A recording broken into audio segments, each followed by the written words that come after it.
Ofisimizni va nihoyat bitta alhamdulillah zo'r chiqdi. Ofisda eng ochib turgan narsalardan bittasi nima bilasam? Bu patologi bo'ladi. Rechniy patolog. Buni Vero kompaniyasi bizga qilib berishdi. Ko'pchilik Grilata deydi. Rechniy patolog degan bir o'xil varianti bor ekan.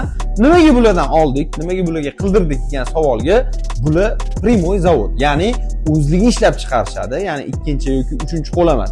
O'zligi birinchi qo'l bo'lganligi uchun, undan tashqari dizaynni o'ziga chizib berishdi. Bizga prosta kerak deb aytuvdik, dizaynni chizib, tez etilgan vaqtida ustanovkalarni qilib berishdi. Dizaynni ko'rishingiz mumkin, o'zingiz bitta baho berib ketasizlar. Agar sizlarga ham shunaqa Rechniy patolog, Grilata, har xil turdagi patolog xizmatlari kerak bo'lsa, bemalol mana mashina nomeriga telefon qilib xarid qilsangiz bo'ladi. Aka, birinchi qo'ldan oling, uncha joydan arzon ham, kafolati bilan qilib berishadi. Aytgancha bular katta ob'yomlarni ham bemalol qilib berishar ekan. Korzinkalar bilasizlar, o'sha korzinkani ham qaysidir katta ob'yomini qilib berishgan ekan. Xullas shunaqa katta korxona bo'ladimi yoki bunaqa kichkina ofislar bo'ladimi, bemalol Vero kompaniyasiga murojaat qilaverasizlar.